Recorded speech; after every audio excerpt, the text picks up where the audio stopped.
سر میں یہ سوال پوچھنا چاہ رہا ہوں کہ ہمارے اندر وہ کون سا ایسا جذبہ ہوتا ہے جس کی وجہ سے ہم دوسروں سے مدد مانگنا شروع ہو جاتے ہیں؟ یعنی کہ ہماری سرشت میں کوئی ایسی چیز ہے جس کی وجہ سے ہم کسی نہ کسی درجے میں شرک کے مرتکب ہونا شروع ہو جاتے ہیں؟ ہماری سرشت میں حرص ہے، لالچ ہے، تمنائیں ہیں. وہ جب پوری نہیں ہوتی تو ہم ناجائز راستے اختیار کرتے ہیں. مثلا میرے پاس کپڑے نہیں ہیں شاندار پہننے کو، تو میں جائز طریقہ یہ ہے کہ کمائی کر لوں. دوسرا جائز طریقہ یہ ہے کہ اپنے بھائی سے ادھار مانگ لوں کہ بھی میں نے شادی پہ جانا ہے، مجھے کپڑے اچھے چاہیے تو مجھے دے دو. لیکن ہم ناجائز طریقہ اختیار کر لیتے ہیں، رشوت لے کر بنا لوں. ٹھیک ہے، انہی ناجائز طریقوں میں سے ایک ناجائز طریقہ یہ ہے کہ اللہ سے مانگنا چاہیے، جائز طریقہ ہے. میں نے کسی بابا جی سے مانگنا شروع کر دیا تمنا پوری کرنے کی. تو شرک اصل میں، شرک اور جرم دونوں جو ہیں ان کا وجہ ایک ہی ہے، وہ میری تمنائیں ہیں، میری ضرورتیں ہیں. ان دو کی وجہ سے ہم جائز راستہ بھی اختیار کرتے ہیں. بعض کا جائز راستے سے کام پورا نہیں ہوتا تو ناجائز راستے پہ چلا جاتا ہے. رشوت کیوں لیتا ہے ایک آدمی؟ اس لیے کہ انہیں اپنی عیاشیاں پوری کرنی ہیں، اپنی تمنائیں پوری کرنی ہیں، آرزویں پوری کرنی ہیں. جائز ضرورت میں اللہ تعالیٰ معاف کر سکتے ہیں. کہ آدمی فاقے سے مر رہا تھا، اس نے آپ کی جیب سے 10 روپے چرا کر برگر کھا لیا تو اللہ تعالیٰ سزا نہیں دیں گے. لیکن صرف تمناؤں کے لیے یہ جرم ہو جاتا ہے. تو شرک بھی ایسے ہی پیدا ہوتا ہے، جرم بھی ایسے ہی پیدا ہوتا ہے.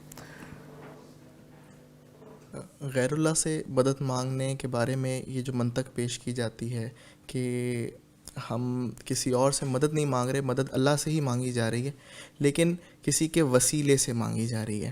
جیسے یہ منطق دی جاتی ہے کہ اگر آپ کسی بڑے آدمی کے پاس جا رہے ہو ڈائریکٹ، تو آپ کسی سے سفارش کرواتے ہو اور پھر وہاں اس کے آگے پیش ہوتے ہیں. تو اس منطق میں کی کیا حقیقت یہ ہے؟ خدا کی توہین ہے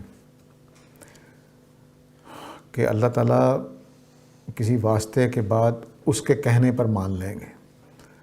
یہ صرف اسی موقع پر ہوتا ہے جب ہم اس کے آگے چھوٹے ہوں، اس کی کوئی لین دین ہمارے ذمہ ہو، یا وہ ہم سے زیادہ بڑا ہو، ہم پہ مؤثر ہو، تب یہ توقع کی جاتی ہے. مثلا میں ایس ایچ او کے پاس جانا تھا اپنے بھائی کے بارے میں کوئی بات کرنے کے لیے، تو اب میں اپنے محلے کے M N A M P A کو ساتھ لے گیا کہ وہ ایس ایچ او سے بڑا ہے، بات مانی جائے گی. ٹھیک ہے نا؟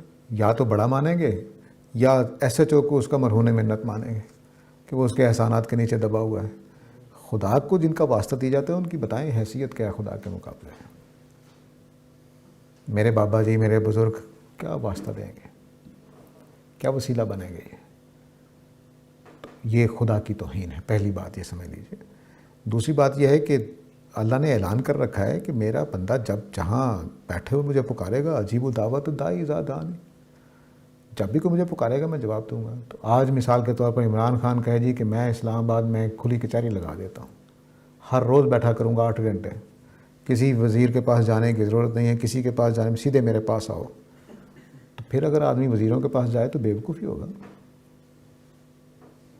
تو بتائیے، خدا تک پہنچنے کے لیے، بزرگ تک پہنچنے کے لیے تو مجھے 100 واسطے چاہیے. اللہ تو میں ادھر پکارتا ہوں، ادھر میری پکار سنتا ہے. میں اکیلا، ہمارے پرانے بزرگ کہا کرتے تھے، کالی رات میں کالی چٹان پر چلتی ہوئی کالی چونٹی کے چاک کی آواز بھی سنتے ہیں اللہ تعالیٰ، اور اس کو دیکھ بھی رہے ہیں. اس خدا کے ہوتے ہوئے آپ دوسروں کے واسطے دیں گے تو کس وجہ سے؟ کوئی ثبوت، کوئی حکمت، کوئی فائدہ کچھ نہیں. تو میرا اور آپ کا خدا کے ساتھ تعلق ہے، اور وہ ایسا ہے کہ ہر جگہ سنتا ہے، ہر جگہ موجود ہے. وہ کہتا ہے تم 3 ہوتے ہو، چوتھا میں ہوں، تم 4 ہوتے ہو، 5واں میں ہوں. یہاں ہم 20 بیٹھے ہوئے ہیں تو 21واں وہ ہے. تو اس کے ہوتے ہوئے ہم کہاں جائیں گے، کدھر جائیں گے؟ یہ منطق ہی غلط ہے. اب رہ گیا یہ کہ اللہ تعالیٰ گناہ گار آدمی کی شاید بات نہ سنائے. اس نے کہہ دیا میں توبہ بھی قبول کرتا ہوں، گناہ گاروں کی کرتا ہوں. کافروں کو اللہ تعالیٰ نے کہا تو واپس آ جاؤ تو میں تمہیں معاف کر دوں گا. ہم آپ تو صرف گناہ گار ہیں، کافر نہیں ہیں اس کے. ہم ادھر اقرار کرتے ہیں کہ تمام تعریفیں اللہ کے لیے ہیں، اور کسی اور کی تعریف کرنا، اور پھر آگے جا کے ہم کہتے ہیں کہ تجھی سے مدد مانگتے ہیں، اور جو ہم آپس میں ایک دوسرے کی مدد کرتے ہیں اور مدد مانگتے ہیں، وہ کس زمرے میں آئے گا؟ ہاں، بہت اچھا بات آپ نے کی ہے.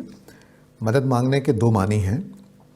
ایک مدد ہوتی ہے کہ مثلا میں نے آپ سے کہا یار میری مدد کر دیجئے، سامان میرے سر پہ رکھوا دیجئے. یہ اسباب کے تحت فرض کر لیجئے میں نہر کے کنارے جا رہا تھا، پاؤں پھسلا، نہر میں ڈوبنے لگا، آپ کنارے پہ چل رہے تھے، تو میں نے آپ کا نام پکارا، کہا یار میری مدد کر دیں، ہاتھ پکڑیں، میرا باہر نکلنا چاہتا ہوں. آپ نے ہاتھ بڑھایا، یا اب نیچے بھی اترنا پڑا نہر میں، آپ اتر کے مجھے کنارے پر بٹھا دیا. یہ مدد جائز مدد ہے. اب میں گھر بیٹھا ہوا ہوں، میں نہر میں ڈوب گیا ہوں، آپ اپنے گھر بیٹھے ہوئے ہیں، میں نے آپ کو آواز دی، آپ کا نام کیا ہے؟ جنید صاحب آئیے مجھے بچائیے. آپ 3 میل کے فاصلے پر اپنے گھر بیٹھے ہوئے ہیں. یہ مدد ہو سکتی ہے؟ اس طرح کی مدد صرف خدا سے مانگی جائے گی.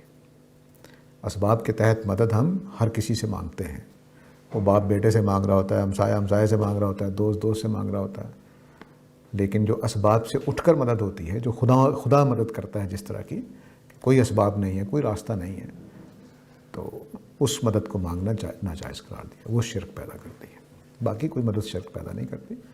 آپ خدا سے لیں، دوستوں سے لیں، بندوں سے لیں، کوئی حرج بھی نہیں. غیر اللہ سے مدد مانگنے کے آپ نے اس زمرے میں بات لے گئے ہیں کہ وہ احسان مند کا رشتہ ہو یا ایک ہائی اتھارٹی ہو، دوسری اس کا نیچے ہو، تو ہم اسے اس زمرے میں تو لے کے جا سکتے ہیں کہ جس سے مدد مانگ رہے ہیں وہ اللہ کے زیادہ قریب ہو یا زیادہ. آپ کا فاصلہ اور ان کا فاصلہ کیسے ماپا آپ نے؟ اور آپ کے بھی شارک میں سے زیادہ قریب ہے، ان کے بھی شارک سے زیادہ قریب ہے. خدا کو جانے، خدا بڑی ہی اعلیٰ چیز ہے، بہت محبت کرنے والے ہیں. اور نبی کریم صلی اللہ علیہ وسلم نے تو کمال کر دیا اس بات کو سمجھانے کے لیے کہ گناہ گار سے اللہ تعالیٰ زیادہ محبت کر رہے ہوتے ہیں. سمجھایا کیسے؟ کہ ریوڑ لے کے جا رہا ہے ایک چرواہا، تو اس کی ایک بکری گم ہو گئی ہے. وہ اپنے 200 بکریوں کو چھوڑ کر اس ایک کے پیچھے لگ جاتا ہے، ڈھونڈ رہا ہے. اور پھر فرمایا کہ بندہ گناہ گار واپس جب آتا ہے تو اللہ کو اتنی ہی خوشی ہوتی ہے جتنی اس چرواہے کو ہوتی ہے بکری مل جانے پر. تو یہ خدا ہے. خدا سے مایوس نہیں ہونا چاہیے. جو آپ نے گڑ گڑا کے بات کرنی ہے وہ جتنے مرضی پیر فقیر آ جائیں وہ نہیں کر سکتے. آپ نے جو درخواست پہنچانی ہے وہ آپ ہی نے پہنچانی ہے. آپ پلٹ کر تو دیکھیں. لیکن دنیا میں کوئی چیز آثار نظر آئیں گے آپ کو، یہ لازم نہیں ہے کہ ادھر آپ اللہ تعالیٰ کے پسندیدہ ہو گئے، ادھر رزق کی فراوانی ہو گئی. یہ تو کافروں کے ساتھ اللہ تعالیٰ کرتے ہیں، مومنوں کے ساتھ تو نہیں کرتے. مومنوں کو تو جانچتے ہیں. آ جاؤ دیکھتے ہیں.